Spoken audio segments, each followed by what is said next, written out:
Christ, dans le mot grec qui est Christos, est la traduction du terme hébreu Massia ou Machia. En français, qui est Messie. Ce mot signifie oint. Ok? Oint, c'est-à-dire une personne qui est consacrée par l'huile d'onction.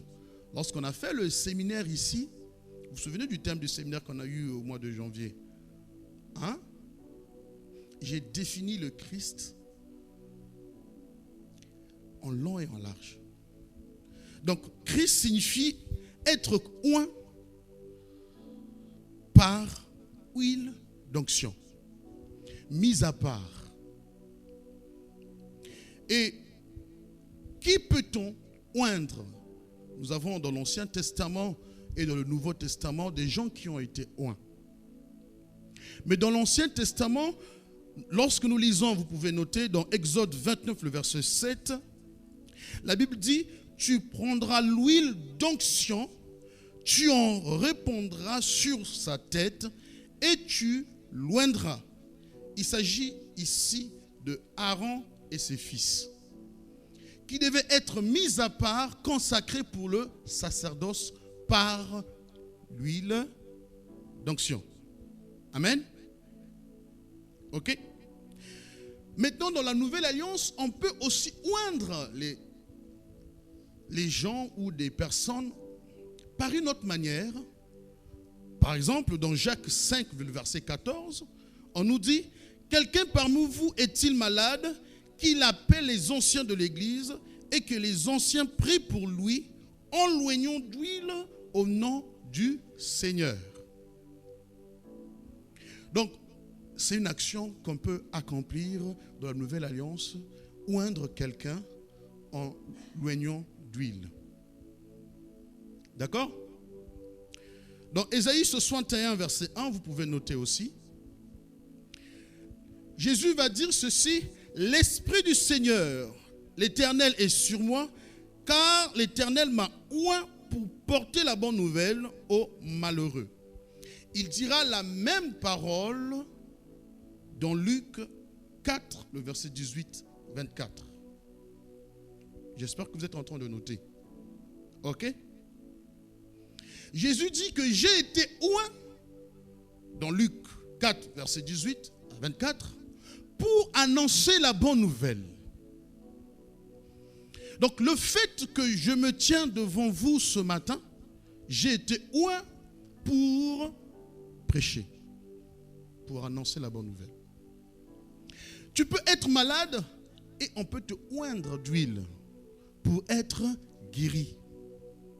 Donc Christ aujourd'hui symbolise aussi cette huile qui est en nous par le Saint-Esprit pour accomplir une consécration pour que nous soyons à son service ou pour nous consacrer au sacerdoce. Donc tous les saints, pour bien voir qui croient en Jésus-Christ, sont des hommes et des femmes consacrés, oints par l'onction d'huile pour être au service de Christ. Donc je peux vous appeler Messie. D'accord? Mon frère Freddy, je peux l'appeler Messie. Elodie, je peux l'appeler Messie. Ça veut dire juste Machia, en français qui est traduit par oint. Mis à part, réservé pour un but à accomplir ou un service. Et ce matin, nous sommes mis à part, nous avons décidé d'être en celui. Donc le thème de ce matin, je peux le définir d'une autre manière. Parce que nous avons vu que le toucher, c'est rentrer en contact avec quelqu'un ou avec un objet par le toucher, par exemple, de la main. Et nous avons vu que Christ veut dire oindre ou oint, consacré, mis à part. Donc je peux définir le thème par ceci: rentrer en contact avec celui qui est consacré par l'huile d'onction. Le thème de ce matin, c'est ça. rentrer en contact, c'est-à-dire par le toucher, avec celui qui est consacré par l'huile d'onction, le Christ. Maintenant, est-ce que nous sommes en contact avec lui ce matin? C'est ça, toucher le Christ. C'est d'être en communion, d'être en contact avec lui. Donc aujourd'hui, je peux dire que je suis en contact avec le pasteur Tony parce qu'il est consacré. On ne peut pas être en contact avec une personne qui n'est pas consacrée.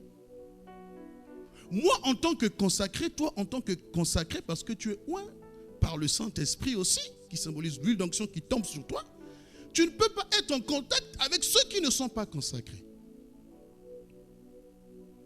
Ah oui. Ce qui est consacré est mis à part. Lorsque vous voyez dans le temple les ustensiles qui servaient pour le sacerdoce, personne ne pouvait le toucher. Je pense que c'est Uza qui va toucher l'arche de l'alliance parce qu'il voyait que l'arche était en train de tomber. Je ne sais pas si c'est le cheval qui a fait un faux mouvement. Il a voulu, par sa façon de penser, il voulait faire vraiment quelque chose de bien. Sauver l'arche de l'alliance. Mais la Bible dit qu'il était frappé. Il était frappé par la mort. Donc c'est pour vous dire qu'on ne touche pas n'importe comment à ceux qui sont consacrés ou à l'objet ou à la chose on ne touche pas à la personne qui est consacrée n'importe comment. Amen. C'est pour ça que la Bible dit souvent, ne touchez pas à mes oints. Et je veux juste vous dire une chose, faites attention quand vous critiquez un serviteur de Dieu. Parce que nous ne savons pas s'il a encore l'onction ou pas. Et c'est ça, ou quand vous critiquez même un simple frère, une sœur, c'est ça qui est très important de comprendre par la définition de ce thème ce matin, c'est de rentrer en contact avec celui qui est consacré par l'huile d'onction. Maintenant, les différentes manières de toucher le Christ. Il existe plusieurs méthodes, plusieurs manières pour bien voir, pour toucher le Christ. Certains veulent le toucher avec leur offrande. C'est le cas de la femme pécheresse, je donnerai le texte. D'autres veulent aussi le toucher sans posséder quelque chose. Dans le sens, profiter du mouvement de la foule et toucher le Christ. Amen. D'autres veulent aussi profiter du moment où tout le monde se jette sur lui. Je vous donnerai le texte. Le toucher ou le contact peut se faire par celui qui est malade pour être guéri, pour que Christ puisse manifester une force pour rendre la personne libre. Celui qui est malade et possédé décide de passer à l'action par sa propre initiative. C'est le cas de la femme pécheresse. Nous le verrons un peu plus bas. Il y a aussi le toucher par compassion que Christ lui-même peut aussi faire. Dans Matthieu chapitre 8, le verset 3, on nous dit, Jésus étendit la main, le toucha et dit, je le veux, sois purifié. Aussitôt, il fut purifié de sa lèpre. Vous pouvez noter d'autres références. Matthieu 8, verset 15, Marc 7, verset 35. Donc là, nous voyons le toucher qui est fait par le Seigneur. C'est le Seigneur qui passe à l'action. Il y a le toucher où celui qui veut être guéri passe à l'action, touche, et il y a le toucher, par l'initiative de Christ. Mais je parlerai plutôt de ce contact que nous devons faire avec le Christ. Amen. Gloire à Jésus. Je vais vous donner la référence de cette dame, cette femme pécheresse. Notez Luc chapitre 7, le verset 37.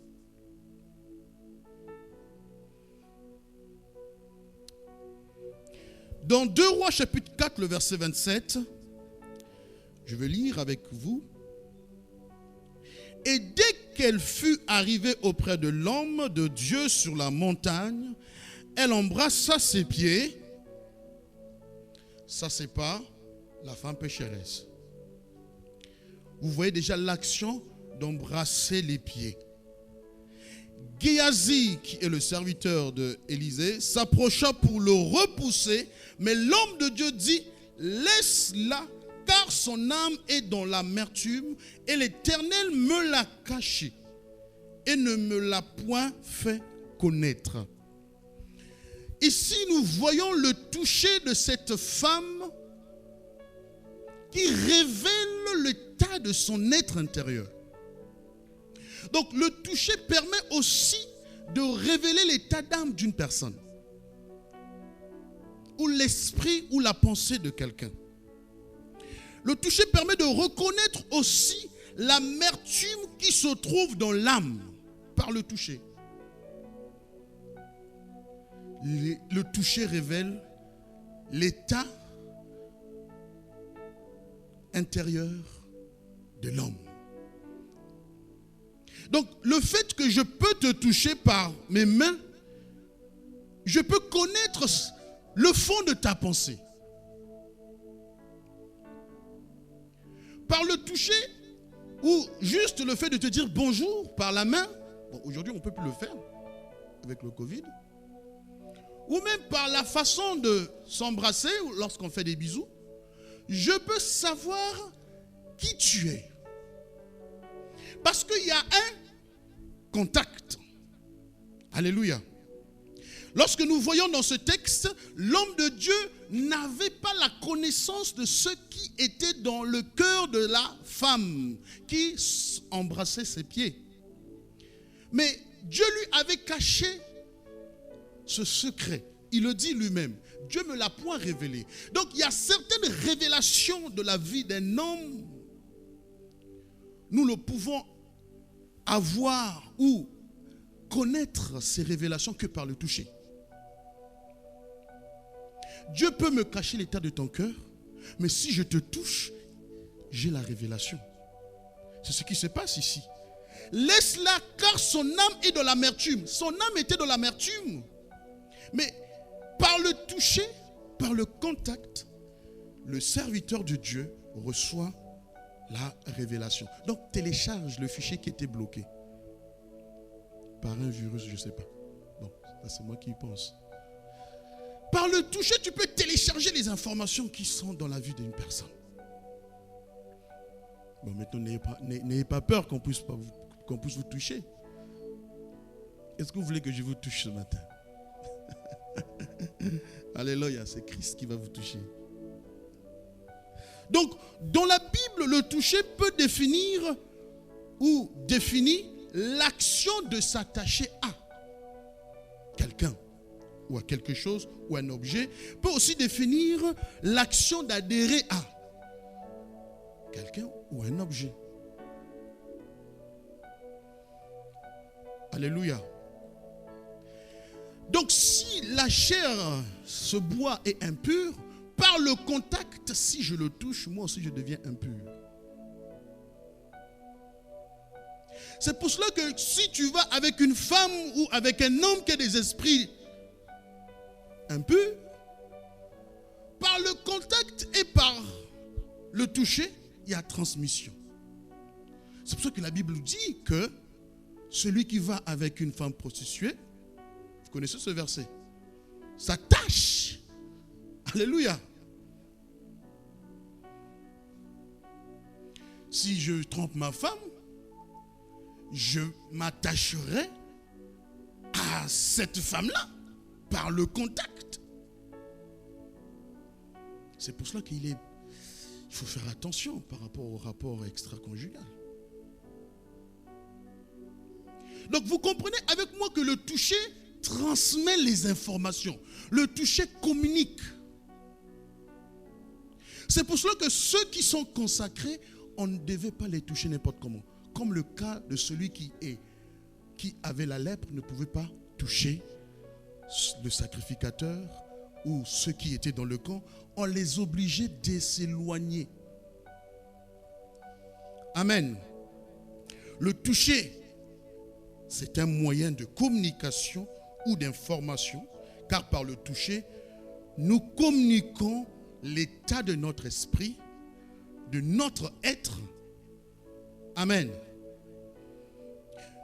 Une femme ou un homme peut communiquer à son mari le désir de son cœur par le toucher, ou l'homme peut communiquer à son épouse le désir de son cœur par le toucher. Si ta femme te touche comme ça, tu sais qu'il y a quelque chose qui ne va pas. Soit elle est fâchée. Mais si ta femme commence à te toucher comme ça, c'est le désir de son cœur par l'action de toucher qu'elle est en train de communiquer. Amen. Si quelqu'un vient et te dit bonjour, bam, tu salues la main ferme, c'est un dominant. Est-ce que vous savez ça? C'est quelqu'un qui a le sang chaud.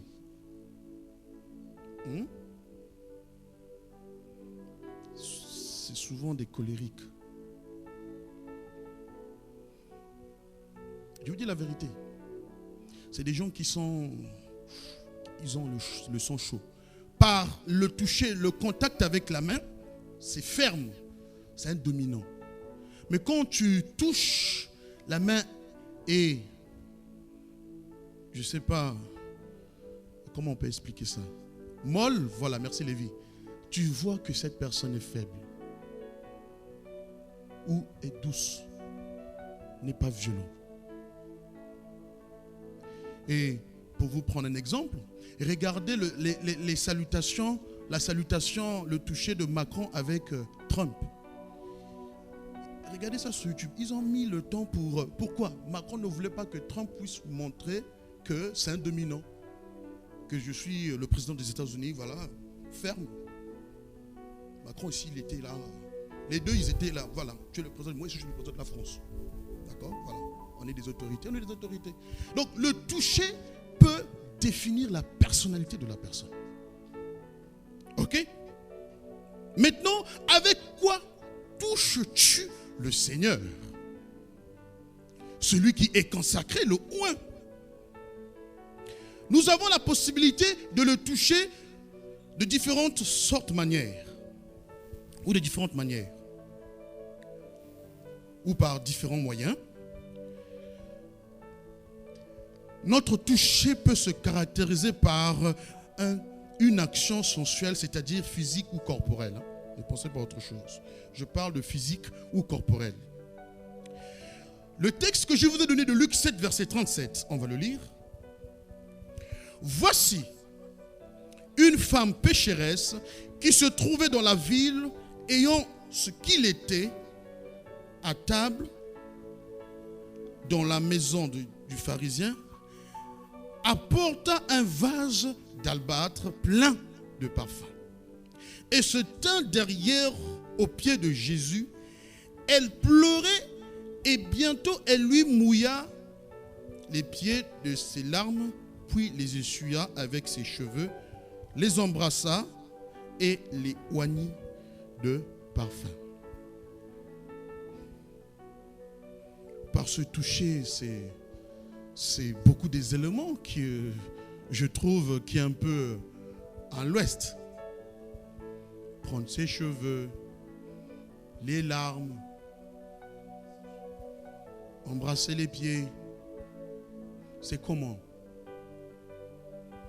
C'est sensuel ou pas? C'est physique. Ok? C'est corporel. Mais par cette action, elle est en train de définir sa personnalité. Ce qu'elle était. elle n'a pas ouvert la bouche, mais par le toucher, Christ va savoir qu'elle avait besoin du pardon. Parce qu'elle avait une vie qui ne glorifiait pas le Seigneur. Est-ce qu'elle a ouvert sa bouche? Non. Celui qui touche ou qui rentre en contact avec quelqu'un attend en retour au moins la réaction de la personne qui l'a touché. Par l'action du toucher, celui qui touche établit un contact avec la personne. Je venais juste de le dire. Donc, elle établit un contact avec le Christ. Mais de quelle manière? Avec ses méthodes à elle. Alléluia. Nous avons lu le texte de Élisée, non? Qu'est-ce qu'elle fait, cette femme? Elle vient, elle embrasse direct les pieds. Mais elle, lorsqu'elle vient, elle fait beaucoup de choses. Elle pleure. Elle embrasse les pieds. Il y a ses larmes. Il y a le parfum. Et tous ces éléments représentaient sa personnalité. Donc lorsqu'on vient toucher le Seigneur, on le touche avec notre personnalité à nous. Je ne peux pas toucher le Seigneur comme Élodie touche le Seigneur. Il ne faut jamais copier le toucher d'autrui. Si moi pour toucher le Seigneur je m'allonge, ça c'est ma façon. Toi comment tu fais? Si toi pour toucher le Seigneur tu restes debout, c'est ta façon de faire. Si toi pour toucher le Seigneur tu t'assois, c'est ta façon de faire. Mais la réponse du Seigneur dépend aussi de ton offrande. Nous allons voir ça un peu plus bas. Alléluia. Avec quoi touchons-nous le Christ? Qu'as-tu dans la main? Elle avait son parfum. Elle avait ce vase d'albâtre rempli de parfum. C'est très important. Tu es accompagné. Au fait, ton toucher est accompagné de quoi? C'est très important. Est-ce que lorsque nous sommes venus ce matin pour adorer le Seigneur, est-ce que tu es venu avec quelque chose? Tu es venu avec quelque chose? Le premier texte que nous avons lu, elle avait de l'amertume. Elle avait le parfum. Et elle avait besoin qu'on puisse la pardonner.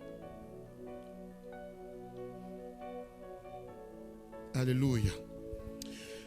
Dans la Bible, le parfum a plusieurs symboles. Le parfum peut symboliser la prière des saints. Par ta prière, tu peux toucher le Seigneur. Dans Psaume 141, le verset 2, la Bible dit « Que ma prière soit devant ta face comme l'encens. » L'encens, c'est un parfum. Ça sent bon. Et l'élévation de mes mains comme l'offrande du soir. Et dans l'Apocalypse chapitre 5, le verset 8, vous pouvez noter.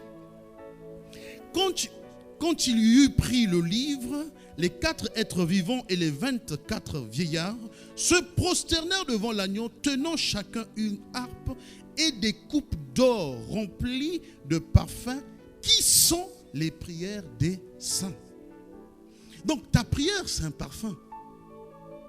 Est-ce que tu me comprends? Lorsque tu pries, tu es en train de toucher le Seigneur. Parce que ta prière devient le parfum. Cette femme est venue parler à Dieu, parler à Christ par le toucher, mais elle avait sa prière, le parfum. Alléluia. Donc le toucher de la femme se fait par plusieurs étapes. Elle touche d'abord les pieds. Elle pleure, elle mouille les pieds de ses larmes, puis avec ses cheveux, elle essuie, elle embrassa ses pieds, éloignée d'un parfum à la fin. Elle était dans une procédure bien définie.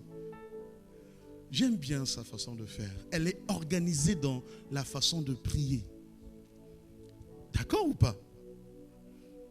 Elle ne prend pas le parfum directement, elle verse. Il y a des gens qui rentrent dans la présence de Dieu et disent mais tu as versé le parfum déjà, mon frère. Verse le parfum à la fin. Amen. Comment on peut rentrer dans la présence de Dieu direct, la musique plein plein. Il faut être organisé. Elle touche un peu ses pieds, elle pleure, elle mouille les pieds de ses larmes, puis elle essuie avec ses cheveux et embrassa ses pieds et elle verse le parfum, sa prière à la fin. Alléluia. Donc le toucher de la femme est accompagné d'actes qui expliquent ce qu'elle avait vraiment du fond de son cœur. Le toucher, c'est rentrer toujours en contact avec quelqu'un, mais on peut ramener une offrande, un objet pour symboliser notre toucher. Donc le parfum avec lequel est oigné le Christ est le moyen par lequel elle rentrera en contact ou elle rentre en contact avec une partie spécifique du corps du Christ. Je me posais la question, pourquoi elle n'a pas choisi la tête? Pourquoi elle n'a point choisi? Elle n'a pas choisi les mains ou le dos ou le ventre. Pourquoi elle a choisi les pieds? Il faut se poser les questions. Moi, quand je prépare un texte, je pose beaucoup de questions. À chaque phrase, je veux savoir. Je veux que le Saint-Esprit enseigne moi. Qu'est-ce qui s'est passé? Pourquoi elle a choisi les pieds? L'autre sous-point que je souhaitais aborder, c'est que représentent les pieds dans la Bible. Prenez deux textes. Romains 10, 15, Éphésiens 6, 15. Que représentent les pieds dans la Bible? Alléluia. La Bible va dire dans Romains 10, 15. Tu es avec moi ou pas? Je ne t'ai pas entendu dire Amen. Ah, voilà. Dans Romains 10, verset 15. Et comment y aura-t-il de prédicateurs s'ils ne sont pas envoyés? Selon qu'il est écrit, qu'ils sont beaux les pieds de ceux qui annoncent la paix.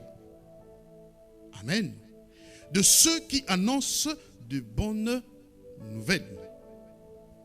Éphésiens 6, 15. Mettez pour chaussure à vos pieds le zèle que donne l'évangile de paix. Soulignez toujours évangile de paix, la bonne nouvelle. Elle touche les pieds. Au fait, c'est par les pieds que l'évangile est annoncé. Est-ce que vous le savez? Les pieds définissent en réalité la parole de Dieu. Parce que la parole de Dieu, c'est la bonne nouvelle de l'évangile. Pour annoncer cette bonne nouvelle de l'évangile, tu fais comment? Tu te déplaces, non? Tu marches avec tes pieds ou pas? Tes pieds représentent l'évangile. À chaque fois que tu vas dans un endroit, tu annonces la bonne nouvelle par tes pieds. Donc, elle touche la parole. Elle touche l'évangile de paix. Elle touche la bonne nouvelle que Christ avait sur lui. Indirectement, elle avait touché le Christ en entier. Parce que Christ est la parole. Est-ce que vous comprenez avec moi? Alléluia. Et je vais vous dire que l'onction commence par la tête, finit en bas. C'est très important. Dans la Bible, les pieds nous rapprochent aussi de Dieu. Les pieds, c'est le moyen par lequel, je viens juste de le dire, qu'on annonce, qu'on publie les hauts faits de Dieu. Et c'est par les pieds qu'on reconnaît ceux qui ont la parole de Jésus-Christ. C'est les pieds qui suscitent les prédicateurs, parce qu'on les reconnaît par leurs beaux pieds. Alléluia. Maintenant, tes pieds. Tu vas avec n'importe où, dans n'importe quel endroit. Tu es tout le temps en mouvement avec tes pieds. Mais tu ignores que tes pieds sont la bonne nouvelle de l'évangile. Vous pouvez voir, tes pieds ont été consacrés pour annoncer Jésus-Christ. Tes pieds, c'est la parole. Alléluia. Donc la femme qui touche le Christ, elle reste fixée sur la parole. Elle est focalisée que sur les pieds de Jésus. Mais je me suis dit, pourquoi elle ne change pas? Pourquoi elle est là, juste? Elle touche les pieds, elle pleure sur les pieds, elle mouille, elle verse ses larmes sur les pieds, elle verse le parfum sur les pieds. Amen. Tout ce qu'elle faisait était centré sur les pieds de Jésus. Est-ce que tout ce que tu fais est centré sur les pieds de Jésus? Parfois nous sommes éparpillés dans notre façon de vouloir toucher le Christ. Nous sommes trop éparpillés. Elle n'est pas distraite dans ses actions de toucher, de rentrer en contact avec le Christ. Est-ce que tu crois vraiment que ce matin, tu peux centrer ta prière, ton adoration sur Jésus? Est-ce que tu me suis? Alléluia. Donc, en tout, son action exprime l'expression indirectement d'une repentance sincère et profonde au pied du Maître, au pied de Jésus. Elle vient déposer tout ce qu'elle avait. Alléluia. Vous savez, cette dame avait une mauvaise réputation dans la ville. On parle d'une ville, hein. Je prends l'exemple, dans tout Bordeaux, on connaît Louange, c'est un coureur de jupons. Tout Bordeaux. Donc partout où je mets mes pieds, on m'identifie direct. Donc tu veux changer l'état de ton cœur, choisis les pieds de Jésus. Ta réputation va changer. Une pécheresse qui est transformée. Et Christ va dire, elle a beaucoup aimé. Non pas elle, mais Dieu a manifesté son amour inconditionnel avec elle et Dieu l'a sauvée. Et par la foi, elle a été pardonnée de toutes ses fautes. Et dans 1 Pierre chapitre 6,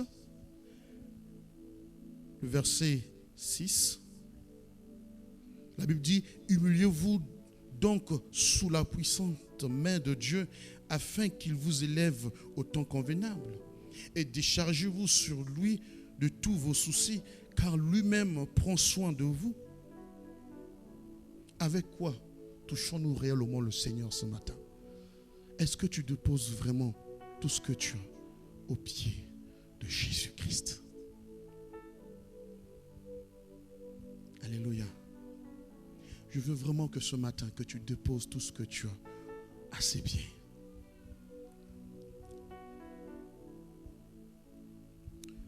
Le type d'offrande pour toucher le cœur de Christ, c'est le parfum. Et si je commence à définir le parfum, ça prendra beaucoup plus de temps.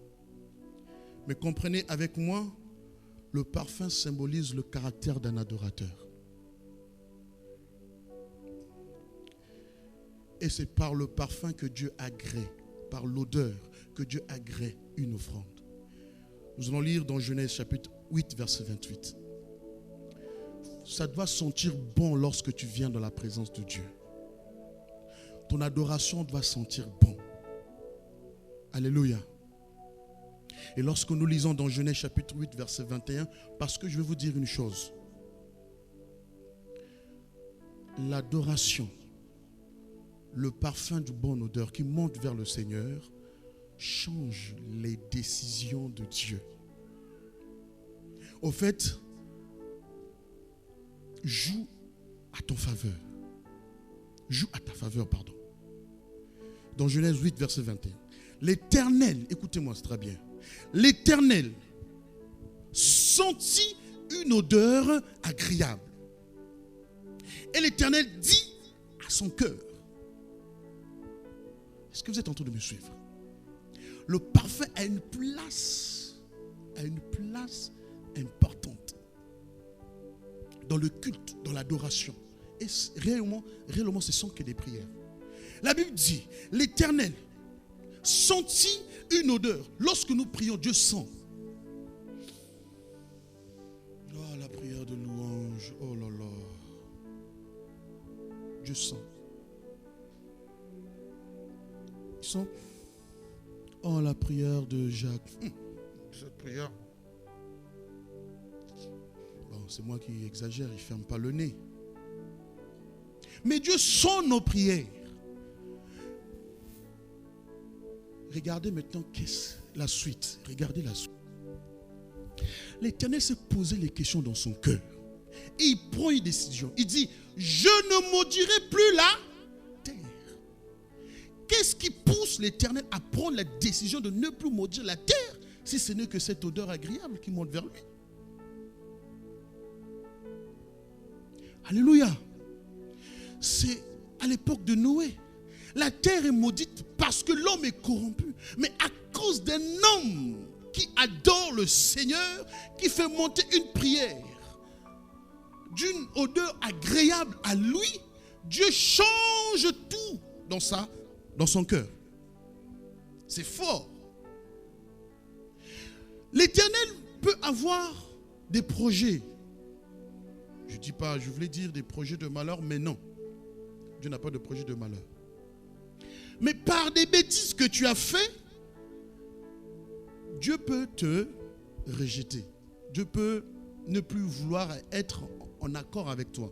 Parce qu'il dit lui-même, ce sont nos péchés qui créent cette séparation, qui nous éloigne de lui. Tu peux être éloigné.